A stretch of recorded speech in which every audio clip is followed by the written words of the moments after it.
নমস্কার। আমাদের আজকের গল্প দরজার ওপারে যে দাঁড়িয়েছিল। রাত ঠিক 2:17।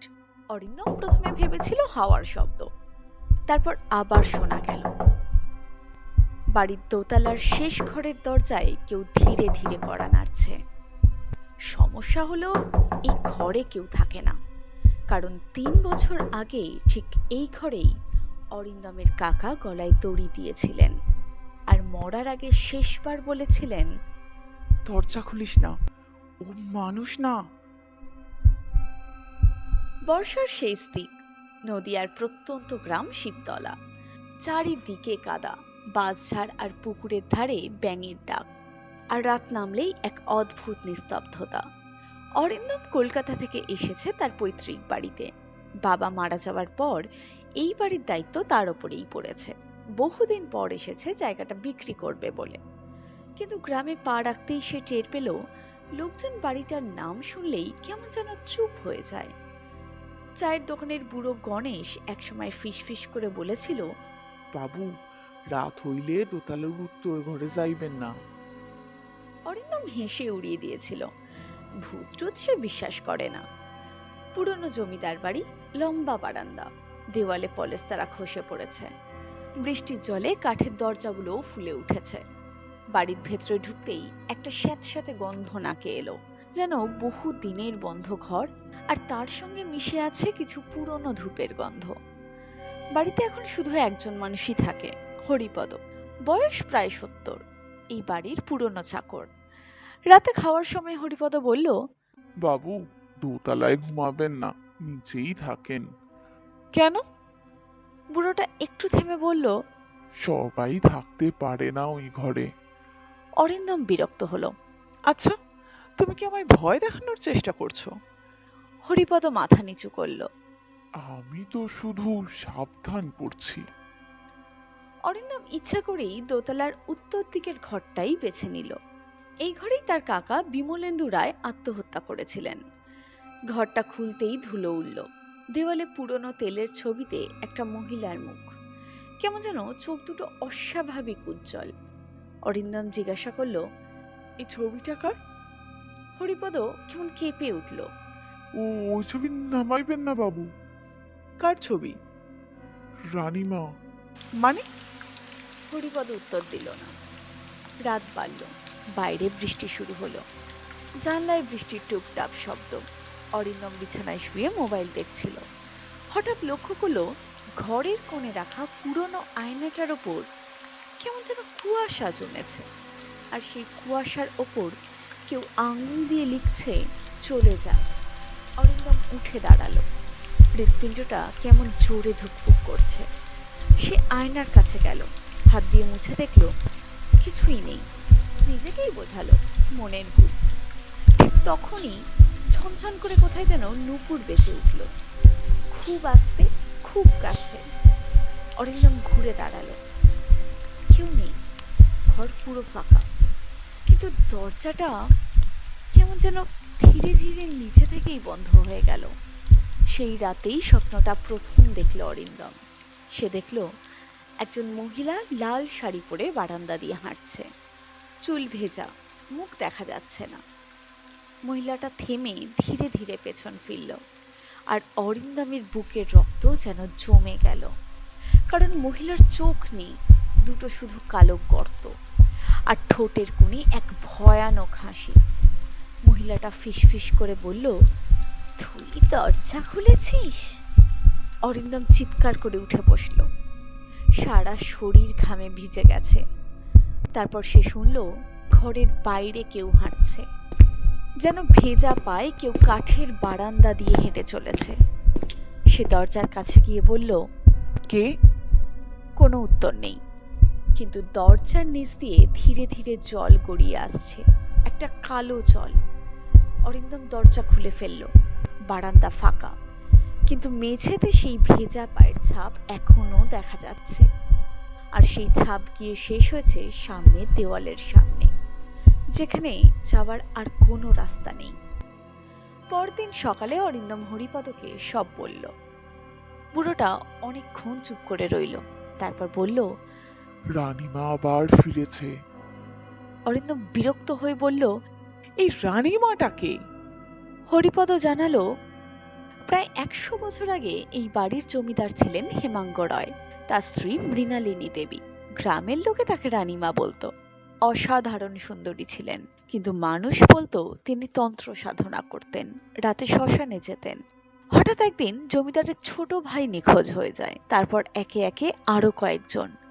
লোকজন বলতে শুরু করে রানীমা নাকি মানুষ বলি দেন।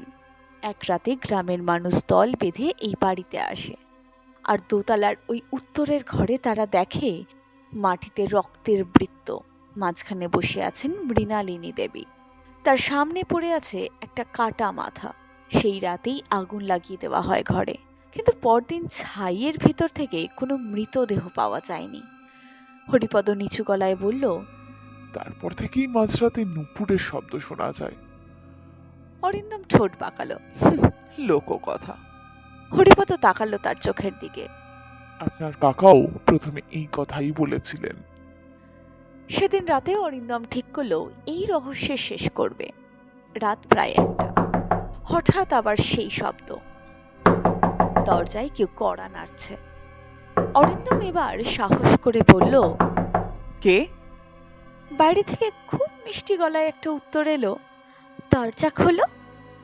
নারী কণ্ঠ, অদ্ভুত কোমল।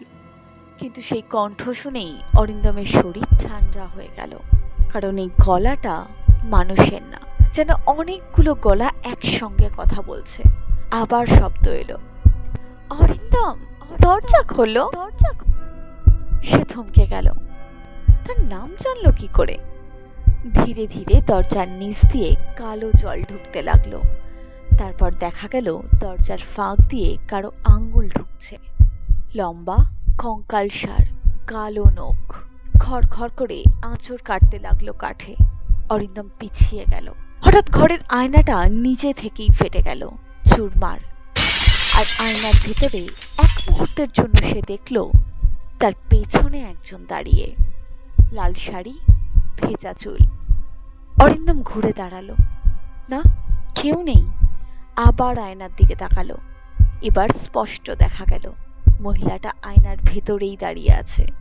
সে ধীরে ধীরে হাসছে, আর তার দুটো চোখের জায়গা ফাঁকা। কালো গর্ত থেকে রক্ত ঝরে পড়ছে। দরজাটা হঠাৎ ধাক্কা মেরে খুলে গেল। বাইরে কেউ নেই, শুধু বারান্দার শেষে দাঁড়িয়ে আছে সেই মহিলা, পিঠ ফিরে। নূপুর বাজছে। অরিন্দম যেন সম্মোহিতের মতো এগোতে লাগলো। মহিলাটি ধীরে ধীরে হাঁটা শুরু করলো। দোতলার শেষ মাথায় একটা ছোট্ট কাঠের দরজার সামনে গিয়ে থামলো। অরিন্দম আগে কখনোই দরজাটা দেখেনি। দরজাটা আধ খোলা, ভেতর থেকে পচা গন্ধ আসছে। মহিলাটা ভেতরে ঢুকে গেল। অরিন্দমও ঢুকলো, আর সঙ্গে সঙ্গে তার বুকের রক্ত হিম হয়ে গেল। ঘরের মেঝেতে সারি সারি মানুষের খুলি, দেওয়ালে শুকনো রক্ত, আর মাঝখানে একটা কালো মাটির বেদি। সেখানে রাখা একটা পুরনো ডায়েরি। অরিন্দম কাঁপা কাঁপা হাতে ডায়েরিটা খুলল। ভেতরে তার কাকার লেখা। ডায়েরির শেষ পাতায় লেখা, ও আয়নার ভেতরে থাকে, রাত বাড়লে বেরিয়ে আসে। ও মানুষের ভয় খায়, দরজা খুললেই শেষ। হঠাৎ পেছন থেকে ফিস ফিস শব্দ এলো। তুইও লিখবি? অরিন্দম ঘুরে দাঁড়ালো। মহিলাটা একেবারে তার সামনে। এবার তার মুখ দেখা যাচ্ছে। চামড়া পুড়ে গলে গেছে, চোখ নেই, মুখটা কান পর্যন্ত ছেঁড়া। আর সেই ফাঁকা চোখের গর্তের ভেতরে যেন অসংখ্য ছোট ছোট চোখ নড়ছে। অরিন্দম দৌড় দিল। পেছনে সেই নুপুরের শব্দ, ধুপধাপ করে পায়ের আওয়াজ। সে বারান্দা দিয়ে ছুটছে, কিন্তু বারান্দা যেন শেষই হচ্ছে না। চারদিকে শুধু অন্ধকার। হঠাৎ সে দেখলো দেওয়ালে সারি সারি আয়না, আর প্রতিটা আয়নায় সেই মহিলার মুখ। সবাই হাসছে, সবাই একসাথে বলছে, দরজা খুলেছিস, এইবার তুই থাকবি চিরকাল। অরিন্দম চিৎকার করলো। তারপর একটা আয়না থেকে হঠাৎ দুটো হাত বেরিয়ে এসে তার গলা চেপে ধরলো। বরফ ঠান্ডা হাত। সে প্রাণপণে লড়ছে, শ্বাস বন্ধ হয়ে আসছে। ঠিক তখনই কোথা থেকে হরিপদ কাকা ছুটে এসে একটা জ্বলন্ত প্রদীপ ছুঁড়ে মারল আয়নায়। ঝনঝন করে কাঁচ ভেঙে গেল, আর সাথে ভয়ঙ্কর চিৎকার, যেন শত শত মানুষ একসঙ্গে কাঁদছে। ভোরের আলো ফুটতেই অরিন্দম বাড়ি ছেড়ে পালালো, পেছনে একবারও তাকায়নি। কয়েকদিন পর খবর এলো পুরনো জমিদার বাড়িতে আগুন লেগেছে।